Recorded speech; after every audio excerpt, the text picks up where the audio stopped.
Hey guys, Gareth here. Now, a lot of people will have slight hip or shoulder imbalances that they don't really know about. But if you do know about it, it'll be because it hurts. Now, a lot of people will think the problem is their hips, and it could well be, but sometimes it could be really tight obliques. So it could be super tight obliques, it could be tight lats, it could be things like that, that are higher up the kinetic chain than your actual hips.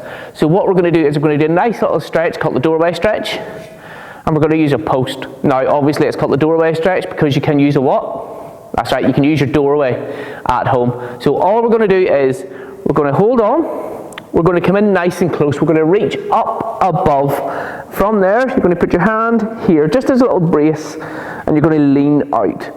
Now, how far you lean out depends on how tight you are. If you're super tight, it'll be something like this. If you're not as tight, you could be way out here. Okay?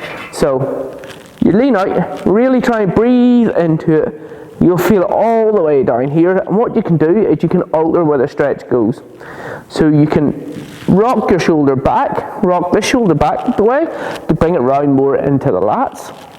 Or you can bring your foot out to the front to bring it more into the hip flexor, more into the obliques.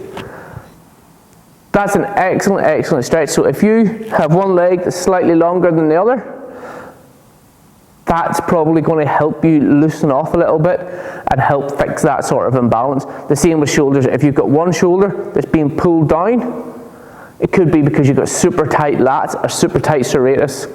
Could be things like that. So give this one a try. It's a great little one. You can try it at home. Every time you go to the kitchen to make a cup of tea, just doorway stretch on each side. Do that there for a day or two and see if it makes a difference.